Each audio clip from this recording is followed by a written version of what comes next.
And so anyone getting into real estate, you really need to realize which investment strategies are passive versus active. My favorite story, I was in Nicaragua sitting in a pool. I had a pina colada in my hand, and I get a message from a property manager saying, hey, a storm just blew half your roof off one of your properties. You may want to call insurance. So I said, okay, hang on, call insurance, opened a claim. I said, here's the phone number of my property manager so your adjuster can schedule with him to go schedule the visit. And they said, okay, cool, all set up. Told the manager, hey, the adjuster will call you. I never put my pina colada down. I never left the pool. Today, we're going to be interviewing Ali Boone, who is the founder and CEO of Hipster Investments. Over the last 5 years, they've done over $18 million in deals. And she's going to talk to us about turnkey strategies, investment strategies, and how to make some money on the side.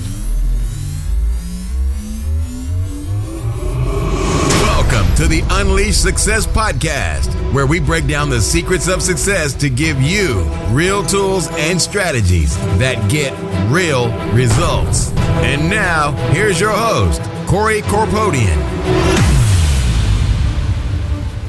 Welcome back to Unleash Success. If you haven't subscribed to our newsletter yet, just go to unleashsuccess.com, enter your email so you can get all the tools and strategies sent directly to you each and every week. Ali, welcome to the show. Thank you for having me. I know we played phone tag a little bit, so it's exciting. It's extra exciting to be here.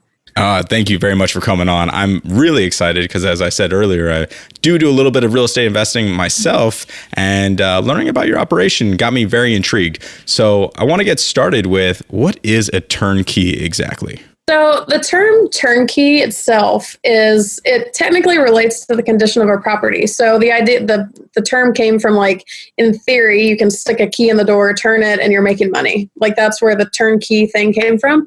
So you can buy a rental property in turnkey condition, and a lot of people do that. But the turnkeys that I work with, so this idea came especially with the crash. It was kind of an older term, but with the crash, especially, what ended up happening is these companies would go out, find a ton of distressed inventory. They would do the rehab.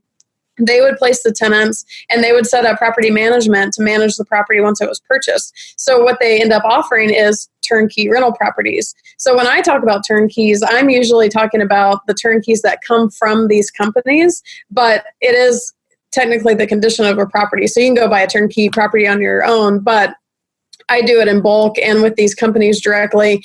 And they really offer a lot of expertise because they're in the local market that they're buying in. They know street by street, neighborhoods, all that kind of stuff. They already know how to rehab. They do, so you really get a lot of expertise with these companies, which is really nice. And so it really poses an advantage to investors. Like, I'm in California, and you can't get California here. Can't get cash flow in California right now. So a lot of my clients are Californians buying out of state. So with everything done for you, it really allows you to be mobile with where you're investing, so you don't have to invest in your backyard anymore.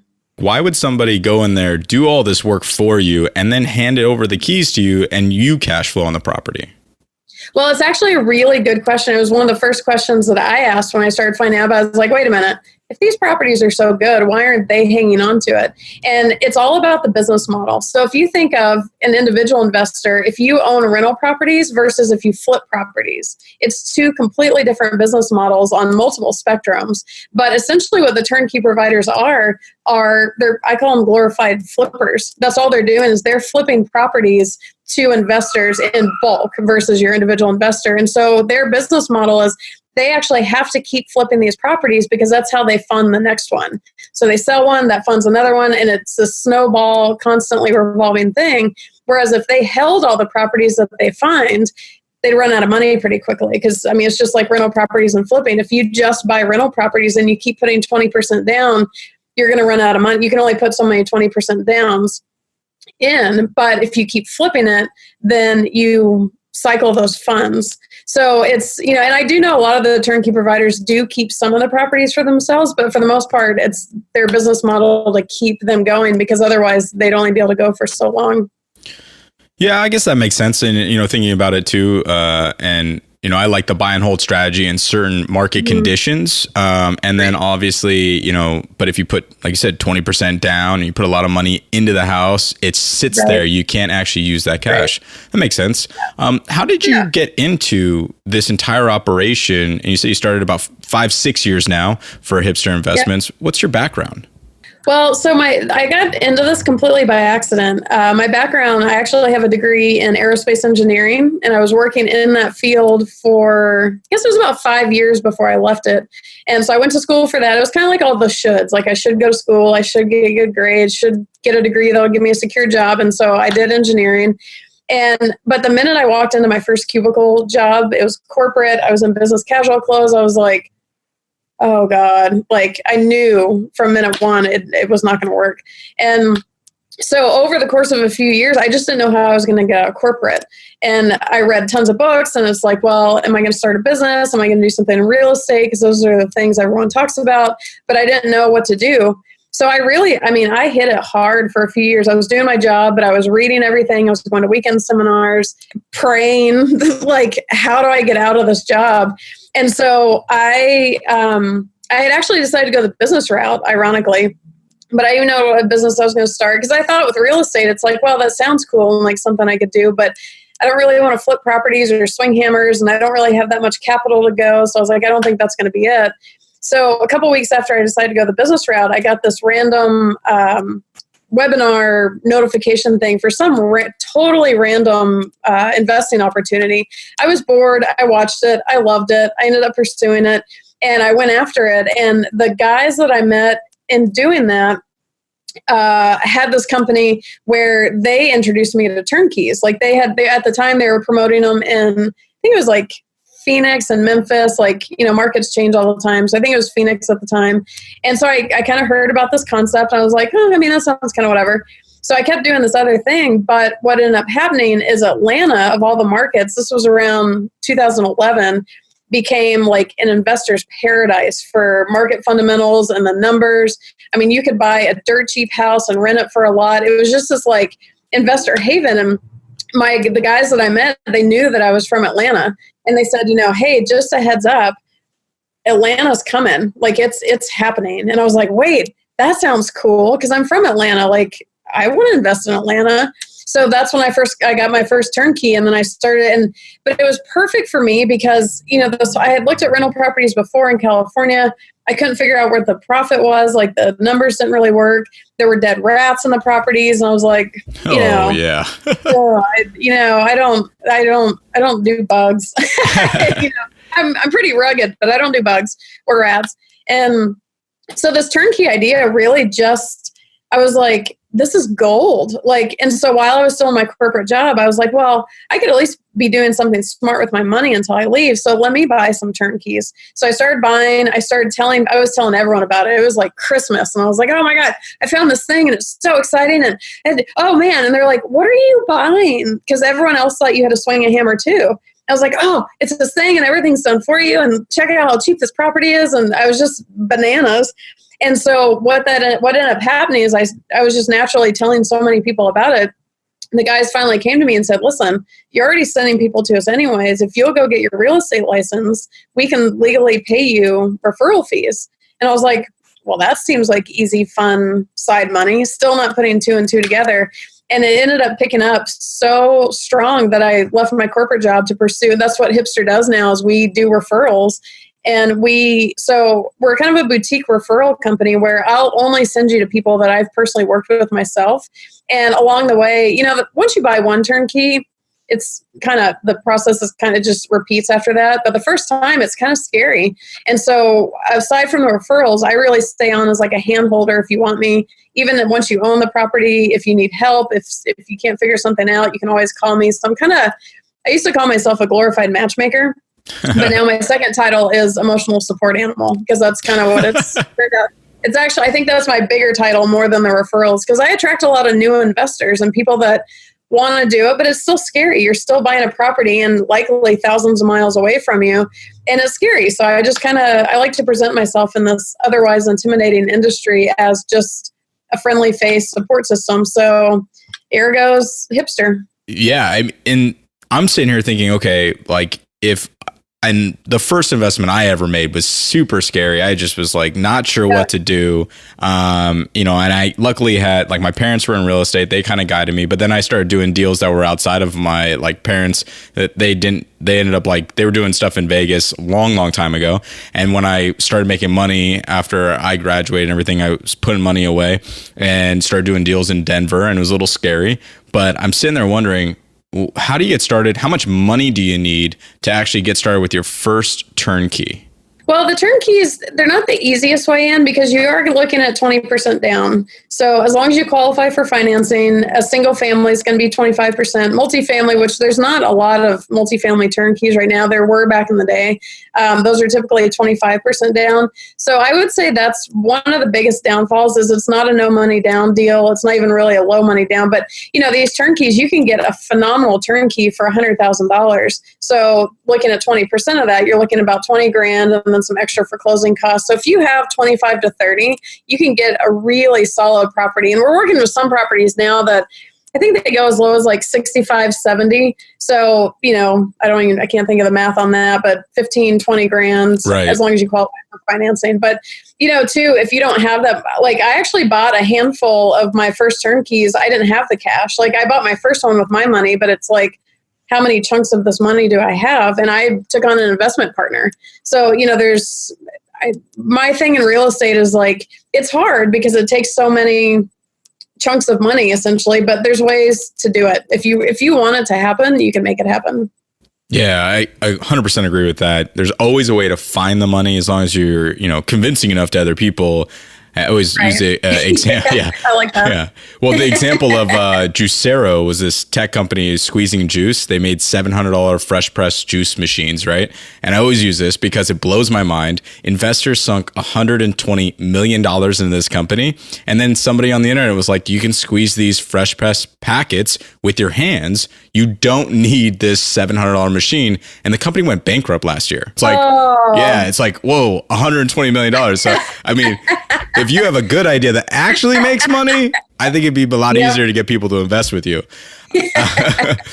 So when we talk about real estate investment, you're looking at anywhere from $15,000 to $30,000 to get started, which is a good chunk of change. And a lot of people want to buy their own home first. Right. What do you recommend when somebody's trying to decide between maybe buying a home, renting, or trying to get one of these turnkey operations? Well, so I'll preface my answer with this is I have a pretty strong opinion about it, and it's just that personal opinion. So a funny story, when I got my first corporate job, like the few perks about this engineering corporate nonsense is I had my W-2 paycheck every Friday. I had great health insurance. And of course, the first thought in my head was, I got to buy my first house. Like, because at least I grew up hearing that's your best investment. Yeah. I think everyone thinks that. So I got all excited. I was like, oh my God, I got my paycheck now. And my grandfather, who's since passed away, but he was a big investor entrepreneur guy. And he had always told the grandkids, if you ever want to get into investing, I'll help you.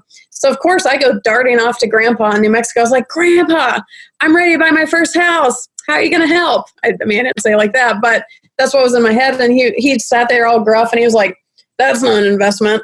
And I was like, well, of course it is, Grandpa. Hello, it's my first house. And he was like, nah, it's not an investment. And he did not buckle from that. And I was like, now why would Grandpa not think that's an investment?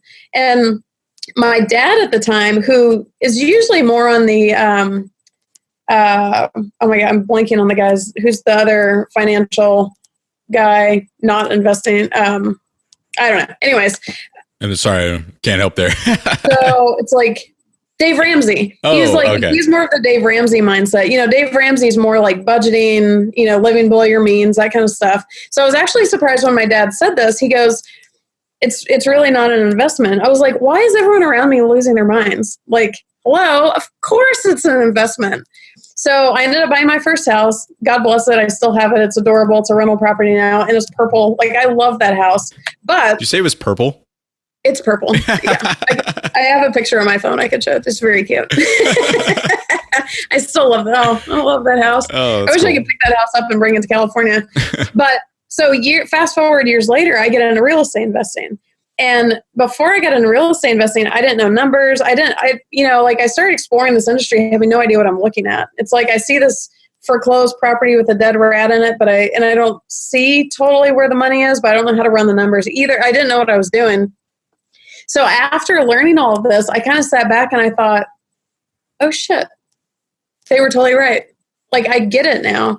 And so I've since kind of dug into this, like, wait, and I'm a huge Robert Kiyosaki fan. Rich Dad, Poor Dad is really, like everybody, is what got me my start. But his advice, and I'm looking that way because that's where my books are. His advice is where I am, why I am where I am today. Like, between starting my business, my investing, there are so many things that he said that I had to keep in my head when I was kind of losing my head.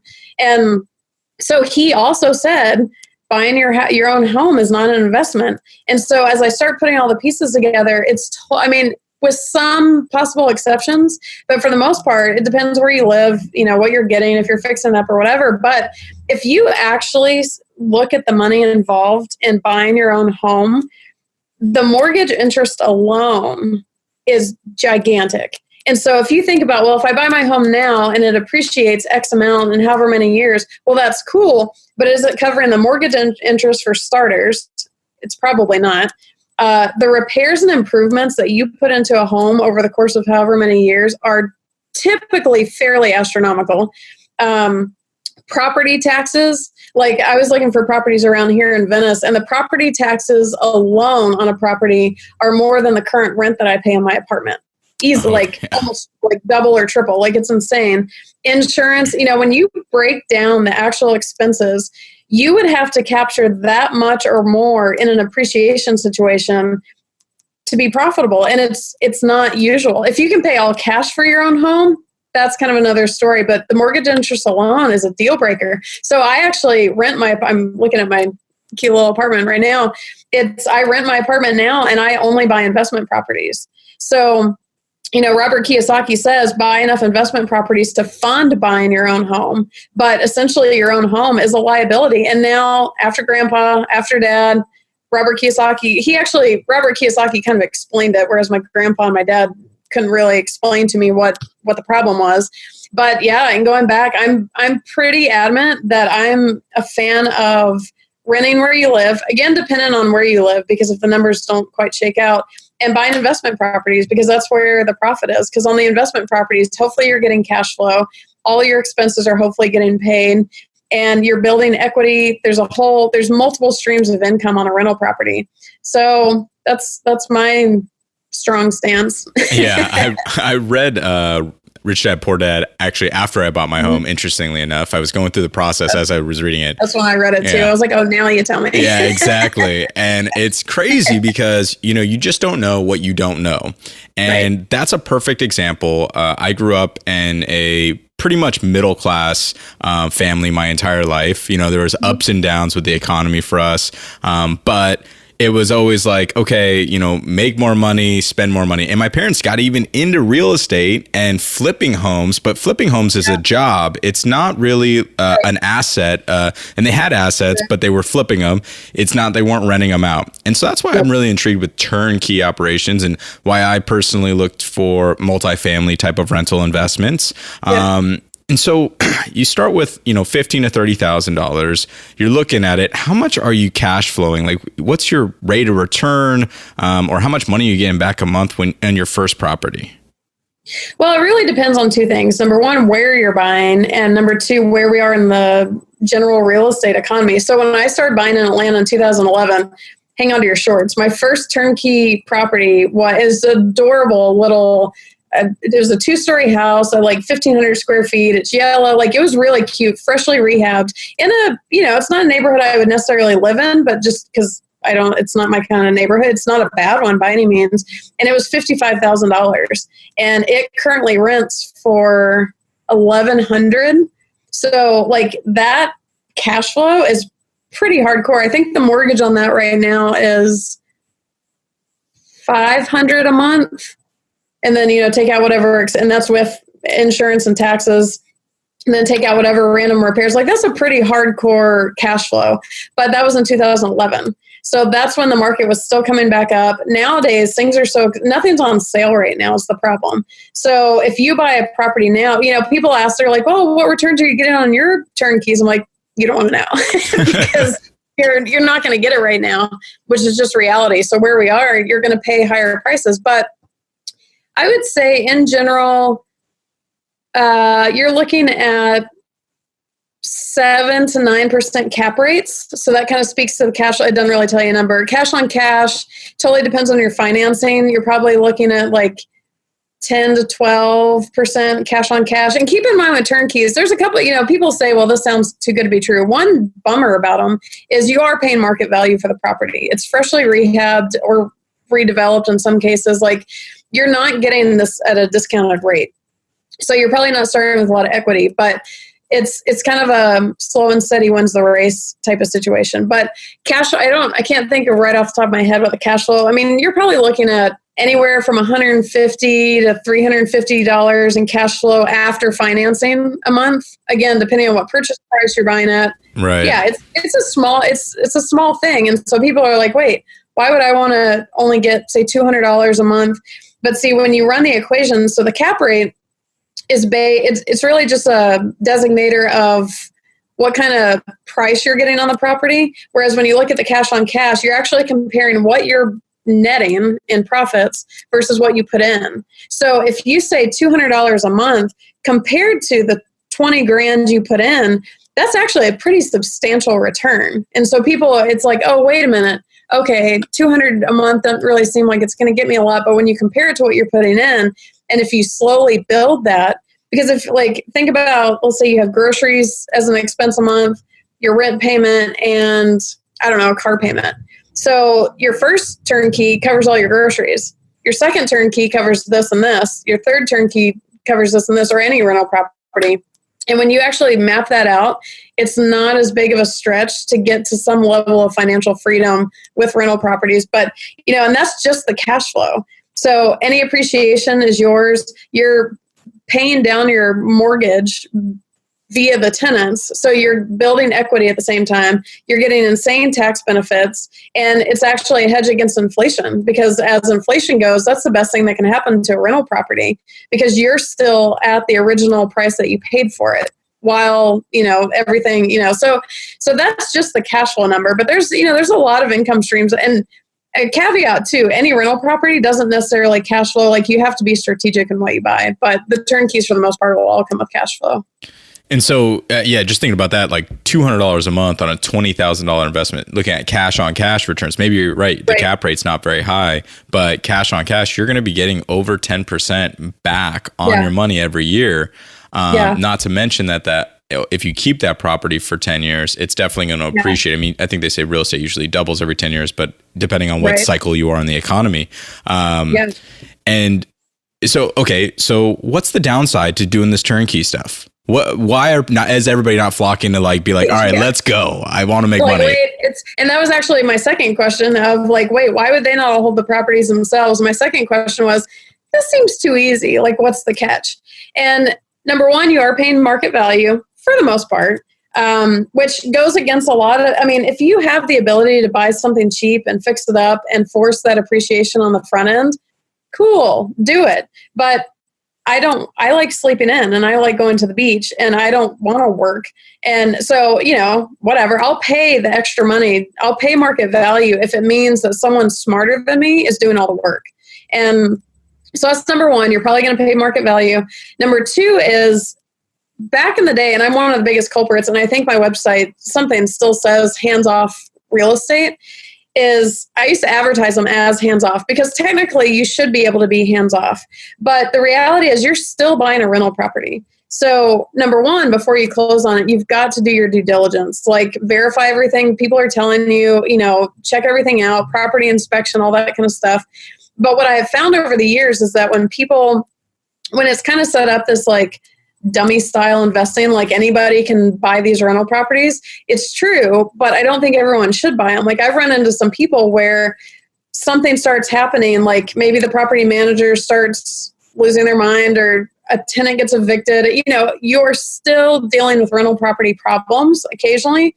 And you need to be able to stand up and do something about it. So some really passive people have bought these properties, but then when things start going a little weird, they don't do anything about it. And it causes an expensive problem. And so I think the advertising on them has been a little bit misleading, me being one of the culprits of it. But, I think if you realize what you're buying, things aren't always perfect. If you realize that the due diligence is on you and you're not supposed to just take everyone's word for it, that sets you up a lot better.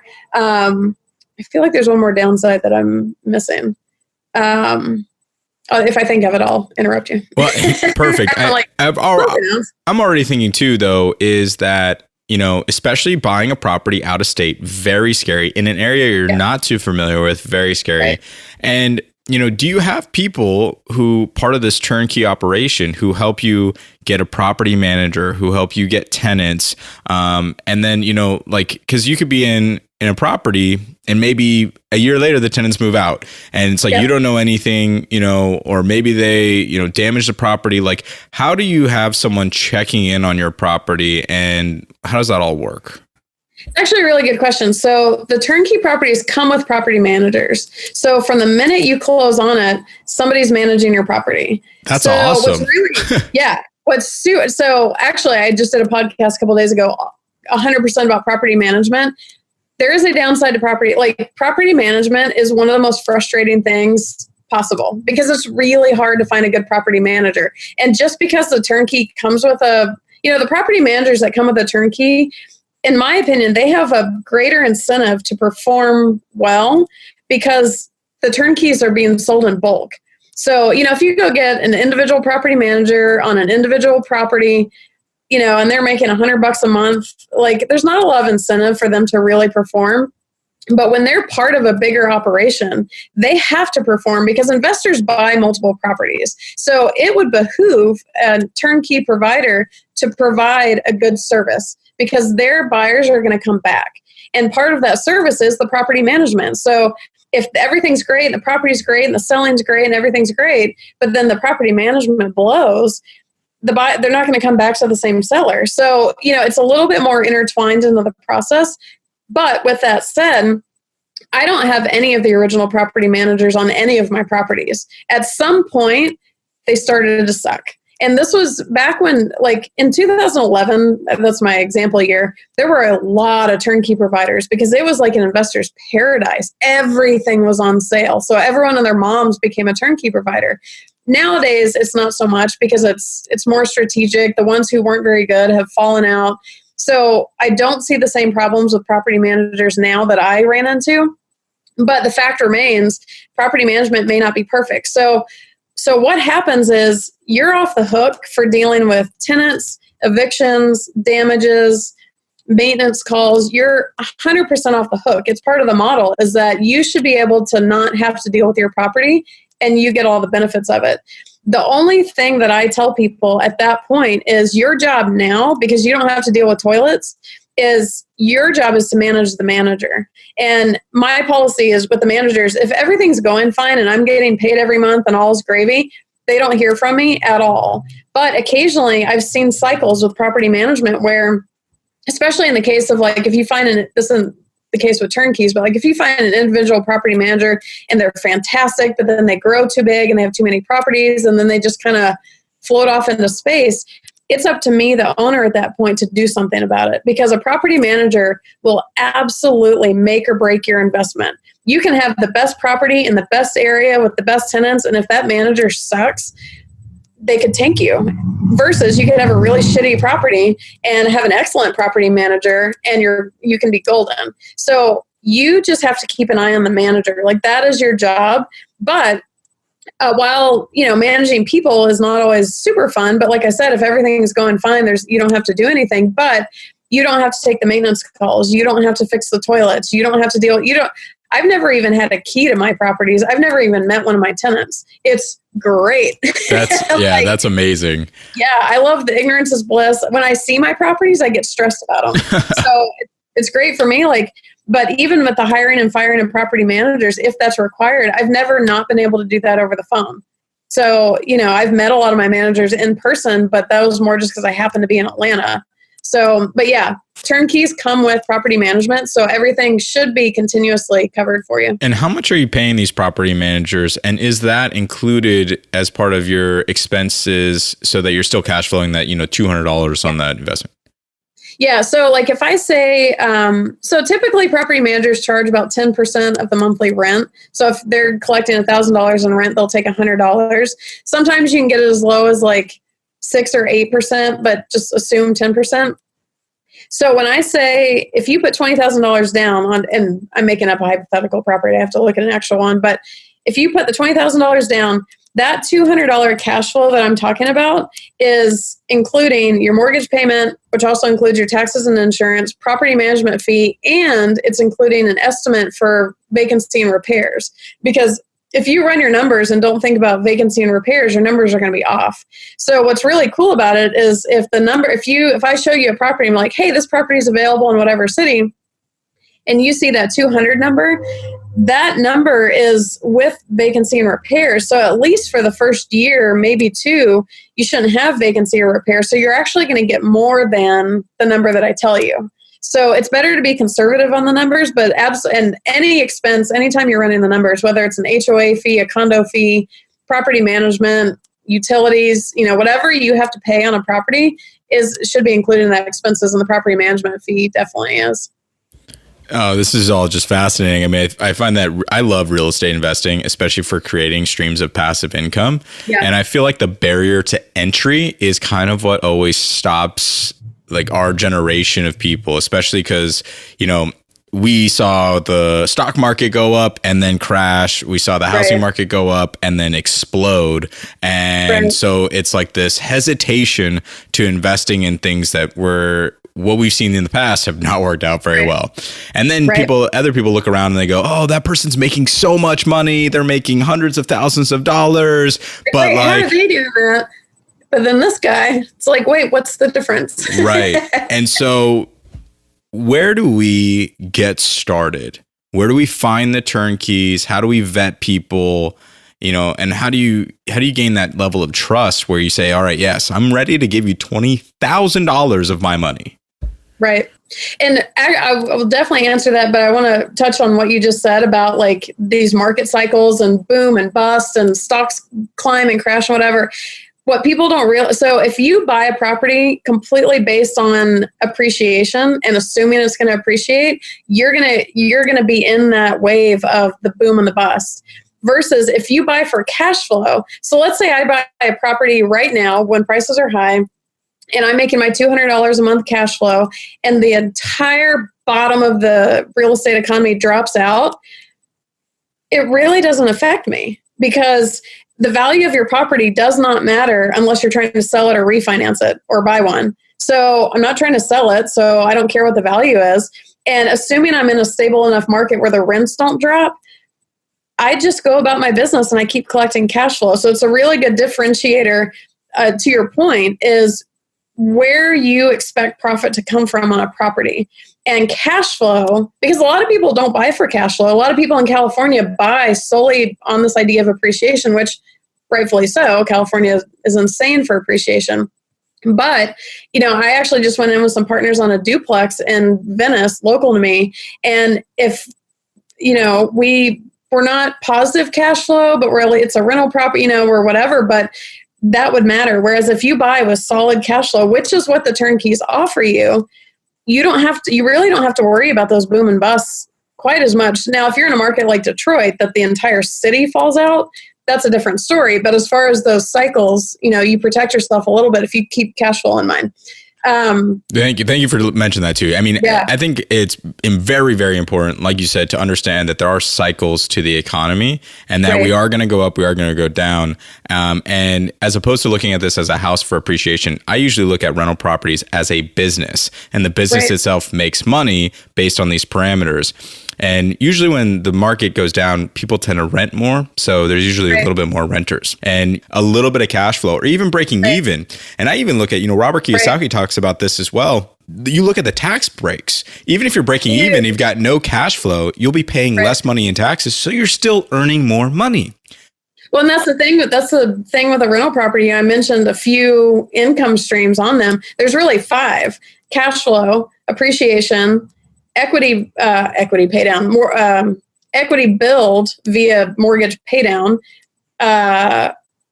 tax benefits, and hedging against inflation. So if you have 5 income streams on a rental property, like all my properties right now, all 5 are working. But at one time I had a house that was vacant for like 8 or 10 months for no rhyme or reason. So there goes 1, but I still have 4 left. And that's so powerful. And any investment strategy you go with, flipping, rental properties, if you buy a turnkey, whatever you're doing, you need to understand where the money's coming from. And I think that's such a downfall from everybody because, like I said, when I started looking at rental properties with rats in them, I kind of knew what I want, but I didn't know what I was looking for. And so before you buy anything, you need to understand where the money's coming from and what could impact that. So if you really are just buying for appreciation, cool, do it. But where's the risk? Like, have the knowledge of how to help mitigate the risk. What could impact? So if you're just buying for appreciation, the market matters. So how do you mitigate that? Well, you buy when prices are low, or, so it's such a strong message as people just kind of go diving into real, and I get it. None of us learned this in school. All we ever heard in school was buy your first house because it's a good investment. Like, that's not helpful. So most people don't know what they don't know, which is what they're looking for and how to profit on any real estate investment. But figure that out before you do something. And once you figure that out, figure out how to mitigate whatever the risks are. So if you're buying for cash flow in a stable growth market, you'll realize that a market crash isn't really going to affect you much. Cool. Check. Learn that stuff. It's slow and steady wins the race in this field. So, and you're absolutely right. And I love that 5 streams of passive income on one income property. And that's a really good tip. So I just want to go through them real quick so people fully understand it. We've got obviously the cash flow coming in from renters. Yeah, so the cash flow is that monthly amount. So you're basically taking the income that you receive from rent and subtracting all of your expenses. So if you get $1,000 in rent a month, and then after the mortgage and the property management and blah, blah, blah, whatever, let's say you have $200 left over, that is your cash flow. That's the monthly cash flow that I'm referring to. And then you've also got the appreciation, which everybody knows and understands because that's kind of what we've all been taught. We talk about tax benefits, and that's really, do you do depreciating the asset against it, or how does that work? Can you explain that? Yeah. So the reason that, our tax situation in the U.S. is changing right now. I don't know what's going to be impacted. I don't know, True. Everyone cross your fingers and hang on. But so on the rental property, let's say you own a property, basically all of your expenses you're able to write them off. But as that's nice, but what really is insane about rental properties, like rental properties truly are one of the most beneficial investment asset classes as far as taxes go, because you're writing all your expenses off, which you can't really do on your primary home. And then the big whammy that people don't realize is, in the IRS's eyes, they assume, okay, if you own this property, it's going to deteriorate over time. So they allow you to write that off. It's called the depreciation. So this asset is going to depreciate over time, and you're allowed to write off the amount that they've determined that that's going to be. At the same time, realistically, the same property is appreciating. Where else are you going to find an investment class that is both appreciating and depreciating all at the same time, and that's all income to you? So people know the appreciation side, but the depreciation, when you write that off, I remember the first time I had rental properties, I was getting a return on my taxes. So what ends up happening typically with all those write-offs is all of the income basically becomes tax-free. And sometimes, like what happened to me at the time when I had the corporate job, is I actually put money in my pocket. I got such a high return off the rental properties. Not only did my income end up being tax-free, but I ended up pocketing extra money. And I was like, holy mother of God, like, this is great. And, it depends on everyone's situation, but the tax benefits on rental properties are just, there's really no other asset class that beats them at all. It's absolutely crazy. I think it's 27 and a half year depreciation for the asset in homes, and then like 39 and a half for commercial. And basically you just split the price of the home that you bought it off, and you take off money, and you're actually getting money back. And us being in California with, 13% state taxes. And then if you're in a higher income bracket, you're getting 30 to 40%. I mean, you're talking about 50% of your money. So if you make an extra $50,000, you're talking about saving 25 grand just right there, which huge. I mean, that right there is another turnkey property. It's going to make me start coughing. And so, okay, there was two other ones that you talked about. The other one is equity build via mortgage paydown. So all the while, like you have your $100,000 property, you're making $200 a month in cash flow. All the while, in addition to the cash flow, your tenants, that income is paying down your mortgage. So let's say your mortgage is $500 a month. Every month you gain, well, depending on the interest and whatever, you gain more equity back. So after 30 years, let's say you pay this rental property off, you've been collecting $200 a month in cash flow and all your tax benefits. Now you have $100,000 in equity in this property. That was never your money. Like that's an extra $100,000 in your pocket. Holy mother of God again. Right, right. Whoa. Like, so your tenants are paying down your mortgage. So every time you're gaining more and more equity in your property, regardless of, that's not even including appreciation. That's just because if you only put $20,000 into it originally, well, so if you buy a $100,000 property, you put $20,000 in, you have a loan for $80,000. So after that 30 years, you've gotten your $20,000 back, but now you've just gotten, I don't even have 80,000 fingers. You've gotten $80,000 now of equity in your name that you own, and that you never put $80,000 in. Right. That's huge. Huge. Oh, and then the last one was, it's not so much a monetary amount, but it's hedging against inflation. Like, inflation really kind of bones us in a lot of ways. It makes everything more expensive. The dollar loses value. But if you buy your $100,000 property in 2018, then let's say in 2030, how do you even say 2030, I guess? Sounds weird. 2030. Yeah. Yeah. And inflation has gone bananas. You still own this property at $100,000. Your loan hasn't changed. And so inflation actually works phenomenal for rental properties because it takes more dollars to equate to the original amount, but you only had to pay the original amount, if that makes sense. Okay. It's great. So that one's a little more abstract, but it's still a major profit center.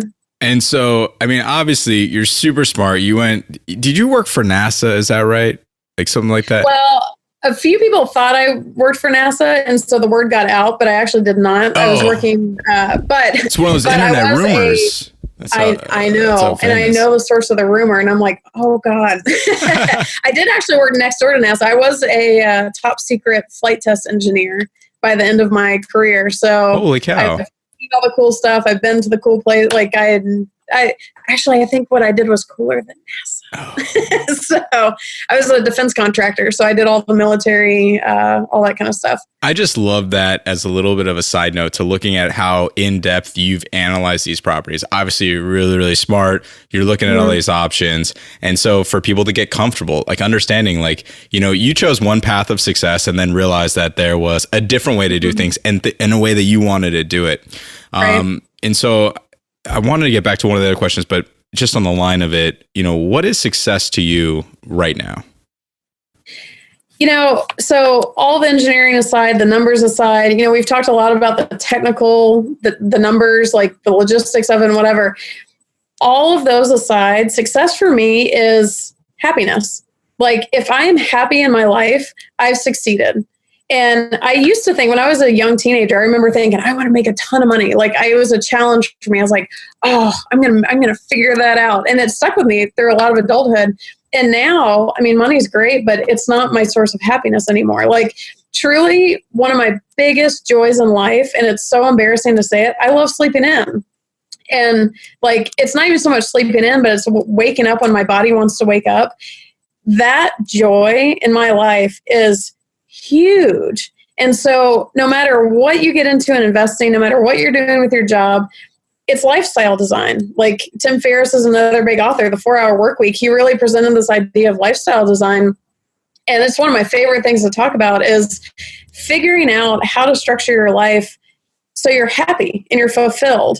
And that's what I'm doing now. And so, to me, you can be super successful in real estate, cool, buy 1,000 properties, whatever you want to do. But if you're not happy in the middle of that, or if you're losing sleep over it, or it's just not jiving with you, then, you're kind of successful in some means. But for me, success is so much bigger than that.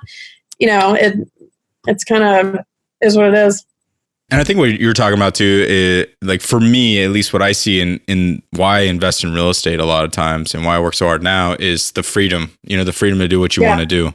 That's my number one word in life. I love freedom, because if you call me and say, hey, Allie, you want to go to lunch today? Okay. For me to have the freedom to say yes to that is huge. I have the freedom to travel if I want. I just take my laptop and work.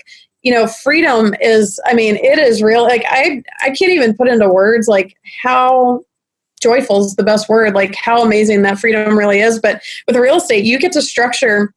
There's so many ways to do everything. I don't even think turnkeys are for everybody at all. Like I'm such a bad salesperson. I'll be the first person to tell you if I don't think you should buy a turnkey. Like just hearing, you talk, you probably shouldn't buy a turnkey because you can do it, like if you have the interest, the skill, to do it otherwise, do it because you'll save more money. But I got on my little tangent. And so I wanted to ask you actually too is, everybody's got different income streams, but roughly how many turnkeys and how many years did it take for you to kind of start to really embrace and live this life of design? Well, so here's the thing. We're talking about passive income, right? Because if you brought up such a great point earlier, and I was going to hit on it, but then we went somewhere else. You talked about flipping as working, and I'm actually working on. I've written articles about this. I'm writing a book right now.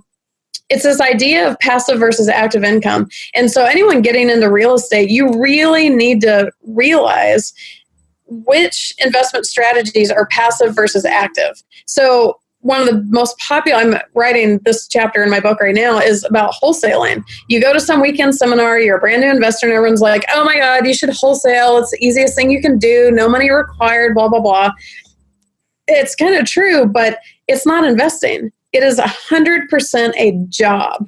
You're not putting money into anything. Maybe you buy flyers or something, but it is a job you're taking on. And if you do that, that's fine, as long as you realize you're taking on a job. Flipping is an interesting one because it's kind of half and half. You are putting money into it and you're getting a return on that money, but you're also having to work. So that half of it is you're getting compensated for the time and effort you put in. So it's kind of half work, half investment. Let's say you buy a rental property that you landlord yourself, maybe it's more of an investment than flipping and less work, but you are still working. Versus get a rental property with a property manager. When everything's going right, I spend less than an hour a year on my properties, if that. Like, I don't even know what I would spend that time on because, what am I doing? The property manager's doing everything. At most, I get my statements every month. Maybe occasionally I have to call and be like, hey, what happened with this or whatever. I'm spending no time. That is such passive income for me that I don't have to work for it. I don't have to be present for it. I don't have to put time in for it. I have to keep my eyeball on things versus like notes or REITs. That really is, and stocks is a great example of pure investment. So investment versus working is huge. And it's such a big point that people need to clarify of if you're already working a full-time job and you have a family of 5 and you're wanting to do something smart with your money, that's cool if you want to wholesale or flip.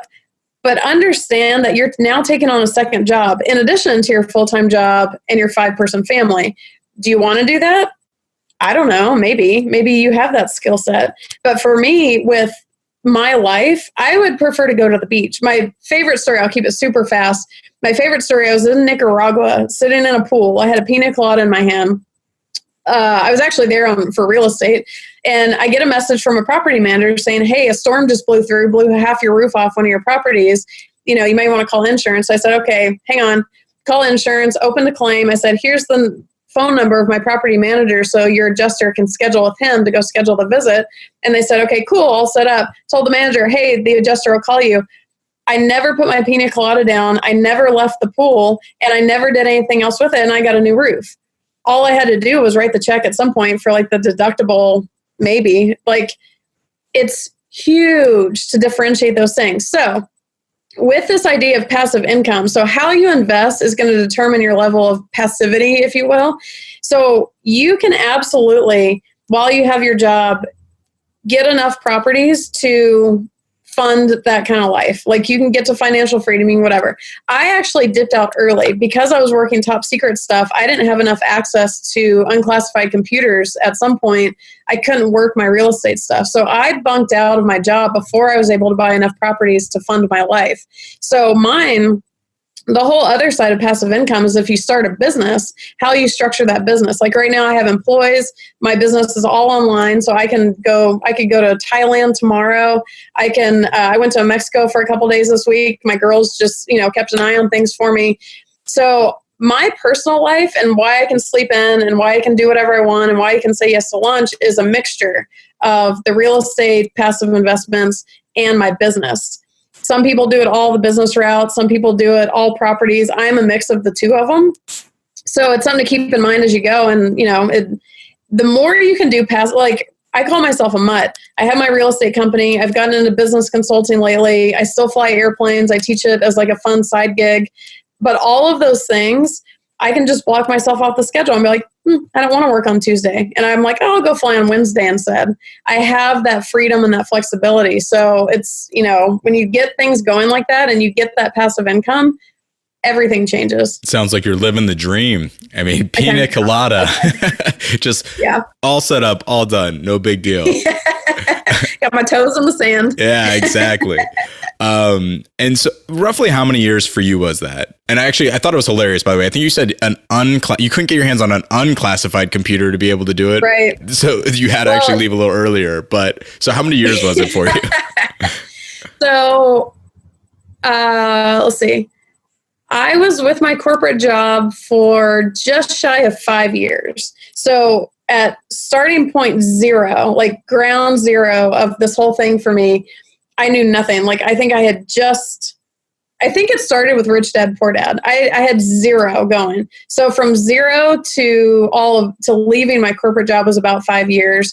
I started the investing at about maybe the 3.5 year mark, maybe the 4 year mark.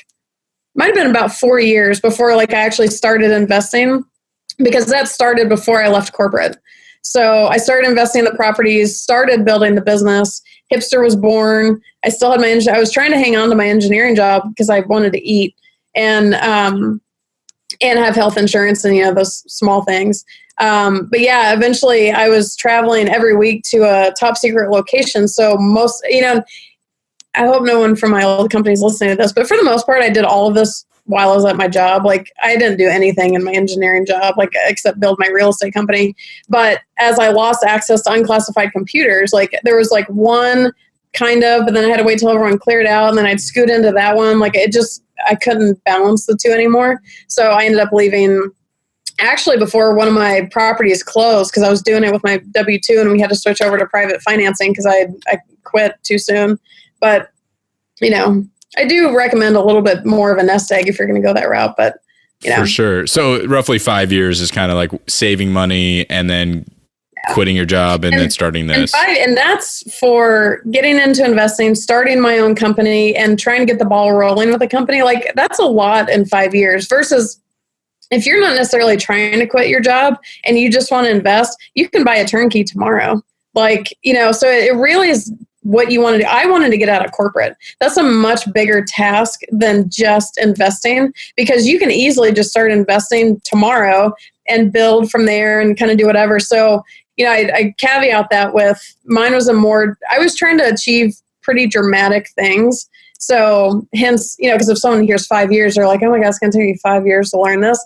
You could learn what you need to know to buy a rental property in 30 days and, buy or turnkey tomorrow type of thing. So It's all about what you're trying to accomplish. And we skipped over that question earlier, so let's go back to it because I'm super curious. One, how do you get over the fear of giving somebody your money? And two, how do you find the right person and the right deal? Like, who do I go to find turnkeys? So here's the thing. So like I said, there's turnkey providers. So they're the company who does everything. If you want to buy a turnkey, you can Google turnkey provider. Someone pops up, you show up at their door and say, hey, I want to buy a property. And they're like, cool. And they sell you a property. You can do that, like going directly to the turnkey provider. The other thing that exists in this industry or this turnkey world is what I call turnkey promoters. So there's companies out there very similar to what I do. I'll tell you kind of how I am compared to these guys. But these companies, what they do is they're market experts. They're experts on vetting turnkey providers because especially in 2011, there were some shady turnkey providers. Like, again, like you're saying is like, oh, let me go toss my money to the wind and hope to God they're going to do what they say they're going to do. And there's been some horror stories. There's a company out right now that has a lot of reports of people didn't get what they were supposed to have purchased. They're getting screwed. So the difference is, how do you find a good turnkey provider versus a bad one? So these other companies, the turnkey promoters that I call them, or turnkey marketing companies, sometimes you'll hear, is first of all, you want to find the good markets. There are really good turnkey providers that I know of, but I hate the market they're in. I don't like the market fundamentals. I don't like the dynamics of the market. I just don't feel comfortable investing there. On the flip side, there's markets I love, but there's no good turnkey provider. So these guys first research the markets. They do all of the statistics and the data, like why is this a good market to invest in, blah, blah, blah. Then they research turnkey providers and they will vet them. And some marketing companies do it better than others. Some people will go spend a week on the ground. They vet these guys so thoroughly. They vet them to the point where occasionally someone will reach out to me and they're like, hey, this new turnkey company, what do you think? And I'm like, I don't know. So I send it to my guys who are much better at this than I am. And they're like, oh, this red flag, this red flag, this red flag. And I'm like, I've been in it for 7 years and I didn't even pick up on that. They know what to look for, right. And they know what's going to produce is the word I was going to say, but nothing's guaranteed. But, the best chances for producing. And then, so they may be established with, say, 5 different turnkey providers in 5 different markets. So if you go to those guys and say, hey, I want to buy a turnkey, what do you recommend? They'll be like, well, tell me your goals. Tell me your budget. There's this offering over here. This is such and such. There's another offering over here. You might like that because here's the pro and con. They're a little bit more market agnostic versus, because if you go to the direct provider and say, well, what's the best market I should invest in? They're going to be like, well, this one. Hello, right. It's the only one I sell properties in.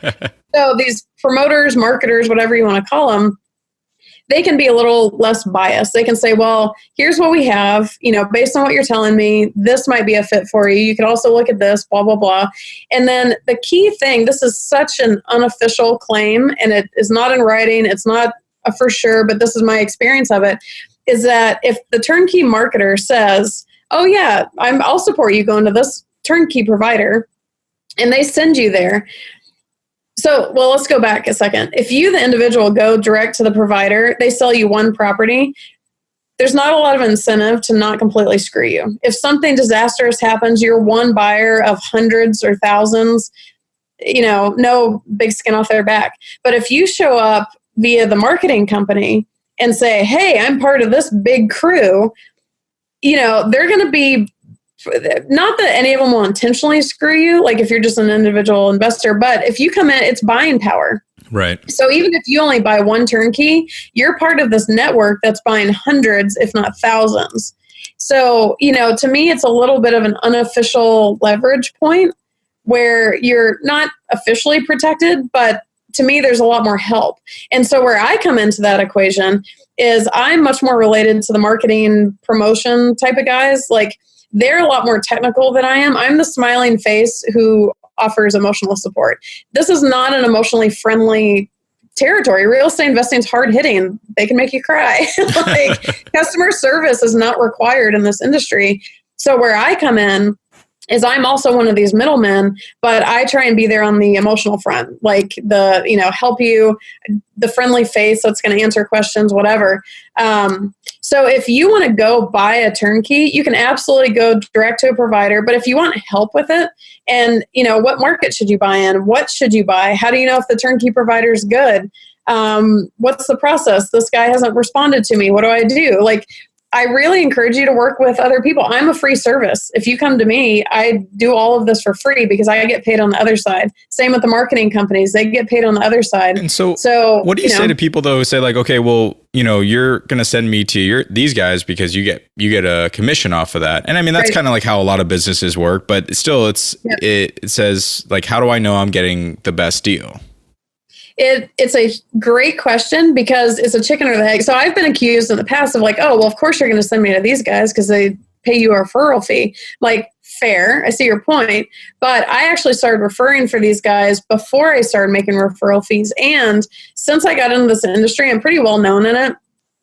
Every turnkey provider under the sun has offered me referral fees, and most of them substantially higher than what I actually make. And I've said no to them because, like I said, I'm staying a boutique company where I will only send you to people that I've personally worked with myself, personally bought through myself.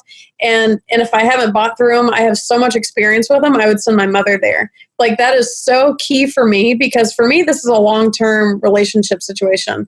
Again, slow and steady wins the race, where if I send you to someone I don't know and I don't trust and you get screwed, well, what does that do for my business? Like, call it self-serving, but I'm going to send you to people that I believe in and I trust. And again, nothing's ever guaranteed. There's been, occasionally things happen, but it's kind of like it's a risk mitigation type of thing of, if I can send you to the best people I know, if I can get you the best property I know, it's just helping the odds of things going well.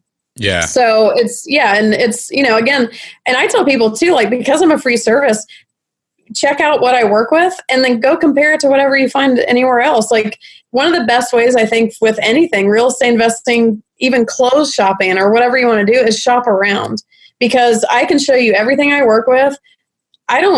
Whatever. If you don't like my stuff or you find something you like better, cool. I'm not going to say anything, but check out what I have, go see what other people are offering, and you'll start to kind of get a feel for the bigger picture.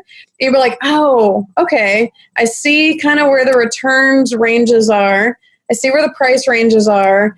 Oh, okay. Different, something will start to kind of shine and be like, oh, that's the one I want. And it may not be mine. Yeah. That's cool. And I know you've got some on your site that are like out in Ohio or, Cleveland or something like that. And, it makes me nervous. And basically you kind of create that liaison relationship to comfort us and to show, like, I mean, you've got tons of people who have bought homes and you said you bought homes where you've never even seen the home ever. Right. And yet you're still getting paychecks for it. Right. I was mind blown. Yeah. Boom. Like, that is. Well, and keep in mind, too, technically, this is purely technically, you could work with the shadiest person on the planet, because there is basically nothing. The only things that you can't verify ahead of time about a rental property are the freak circumstances later. Like, if lightning hits your property and the tenant loses their mind, like weird things that happen. But when you're going to buy a property, and this goes for flipping, for rental properties, whatever, there's nothing you can't verify. So a lot of people that are getting screwed by this particular company that has apparently misled everybody, they didn't do due diligence, or they would have known. Had they sent a property inspector in there, they would have known the house half didn't exist. If it's a 3-bedroom, 2-bath house being advertised and it's a 1-bedroom shack, your inspector would have noticed. Right. So that's really important. Do your due diligence. Yeah. Technically, it doesn't matter who you buy a property from, because you can verify everything from title to property inspection to the rental income. You can call a third-party property manager and say, hey, what would you expect the rental income to be? Make sure it matches what they're projecting. Check the leases of the tenants. All this due diligence stuff is huge. With that said, I much prefer to skip the hassle and work with a good turnkey provider, but it doesn't negate the due diligence. But the point is that you should be able to verify everything ahead of time. You should be able to verify the property exists, that it's actually got tenants in it, that it's standing, that it's been rehabbed, all of these things. And I think that's the biggest piece of missing information over the years, is because if you do those things, you know what you're getting. And I really recommend, especially for your first one, like I said, once you get the first one under your belt, you kind of know what you're doing. Go see it. I saw my very first turnkey property before I ever bought it. And people are like, well, it's long distance. For God's sake, like if it's just a couple hour flight or whatever, you only have to spend a day or two. Go check it out for yourself and know for yourself what you're buying. You don't have to. And I would say that most of my clients buy sight unseen, but I encourage everyone to go see it if for no other reason. So you're not taking my word for anything. Like, buy it because you like it, not because I said it's the bomb diggity, which occasionally I actually say that. Awesome. One thing came to my mind I realized we didn't mention, but do these turnkey properties come with tenants already in it? Yeah. So you're just literally buying a business that cash flows right then and there on day one. Amazing. I've seen it happen a couple times where, depending on who you buy through, sometimes if you go on the website now and you pick out a property, the rehab may not be done on it. So you may wait for the rehab to finish, then tenants get put in, and then you close on it, kind of thing. Or you can go to one, it's already rehabbed, it's already got tenants. Like, you kind of see where it is in the process. But technically, you should not close on a turnkey property until everything's functioning. I've seen it in the past where the rehab gets done, the seller wants to offload it, and they tell the seller, or they tell the buyer, like, hey, we're going to get tenants in it, we'll pay you the rent, ahead of to cover it.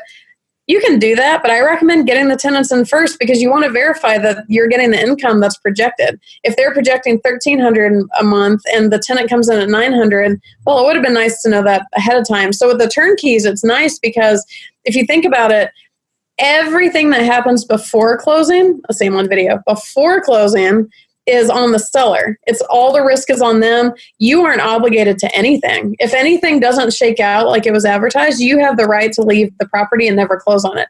After closing, on the other hand, it's all on you. A lot of times, depending if the seller is a good one or not, they'll help you if things happen. And a lot of times they'll come with like a 12-month scope of work guarantee or whatever. So if something that was rehabbed goes plunk, they'll fix it, certain guarantees, but essentially it's on you. So the nice thing with the turnkey is, because everything's functioning on the day you buy it, you have the opportunity to verify that it's actually all functioning.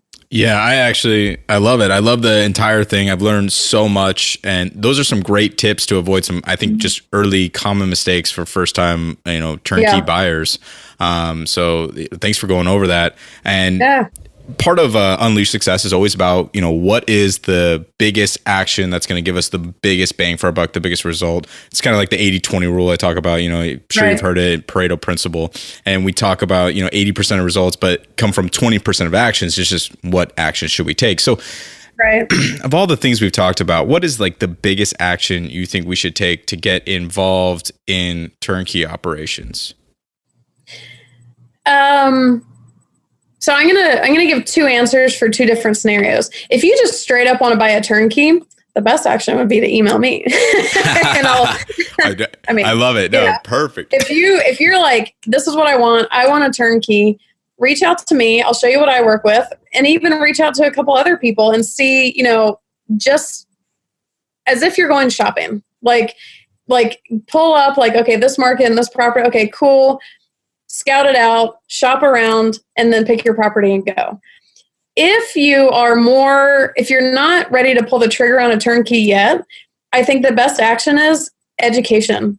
Just learn things. Even if I send you to my website or the site that I tend to send people to, it's got a lot more thorough inventory and all that kind of stuff. Learn. Even if you're not shopping right this second, learn things, because don't learn to the point of paralyzing yourself, analysis by paralysis or paralysis analysis, whatever it is, and never take action.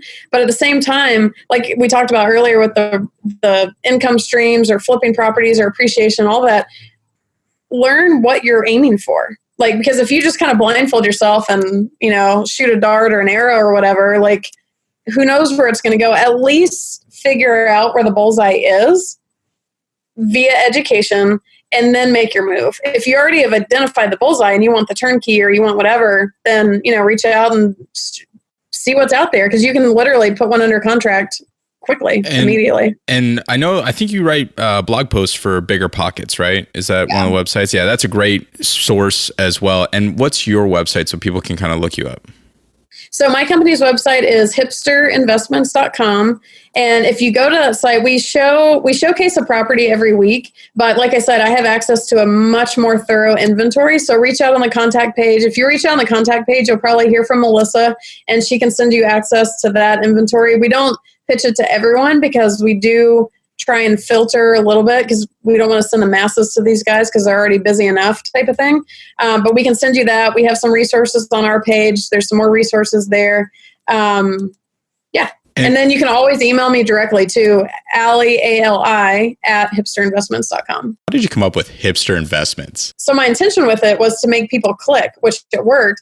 And then what's happened over the years that I had no idea, but it has been phenomenal. The name has essentially become a bit of a client filter for us, because some people reach out and they're like, oh my God, this is the coolest name on the planet. And I end up loving working with those people because they're open-minded and they're fun and they're like, this is cool. The people who over the years have notoriously hated on the name, I've read other things they've written or, said or whatever. And I'm like, seriously? I would never want to work with that person just because they're so painful to even talk to. I'm not trying to attract everybody. So the name has absolutely become a client filter. And for all the haters out there, 0 to 18 million in the first 5 years. And this is only just beginning. So take your hate and shut up. And a lot of success to you, and congratulations. I believe that every time we achieve something, there's a next level for it. And so for you, what's that next level of success? My next level, so I feel like I've achieved a lot of success. I'm in my pajamas secretly right now, and I woke up when I wanted to. But the cool new thing that I'm doing, I'm finally writing a book. I've started about 4 of them, and I admittedly never wanted to figure out the publishing process. I have a team now who is going to help me with that. And so my first book is actually going to be a real estate book. I love talking about other things like business and mindset and lifestyle design and all that kind of stuff. But because I have the writing resume, I've been writing for Bigger Pockets. I have about 180 articles with them over the course of 5 years or so. Wow. So I'm known in that field. So I'm going to make the first book a real estate. And you mentioned mindset, which is so true, because not even part of my message, I feel like the bigger part of my message and Hipster's message is mindset. Because again, you could buy the biggest portfolio of returns, but if you're losing sleep at night, or, what does that even mean? It's so much mindset for me. And this first book is going to be real estate mindset. That's awesome. It's not going to be that. That's not the title. It's definitely not the title. Working title. Yeah. The subtitles are kind of it's what Rich Dad, Poor Dad never told you, what a guy in a suit's never going to tell you, and what no one else will tell you. That kind of putting this new revamp onto real estate investing mindset. I absolutely love it, and looking forward to the book. Let me know when it comes out. For sure. And thank you so much for coming on Unleash Success. Thank you. Thank you for having me. If you enjoyed the show and learned something of value, the one ask that I have is please go subscribe, whether you're on iTunes, Spotify, or YouTube. And if you leave us a 5-star rating or review, that absolutely helps us get our message out there. Each week, I'm going to continue to interview amazing people, and we're going to break down their tools and strategies to help get you real results. Feel free to visit the website, unleashsuccess.com, and subscribe to our newsletter so you can get updates each week. And remember, knowing is not enough. Knowledge alone is not power. Action is. Because action is the only way you're going to get the results you want in life and truly live the life of your dreams. So take some action, subscribe to the podcast today, and get ready to unleash success in you.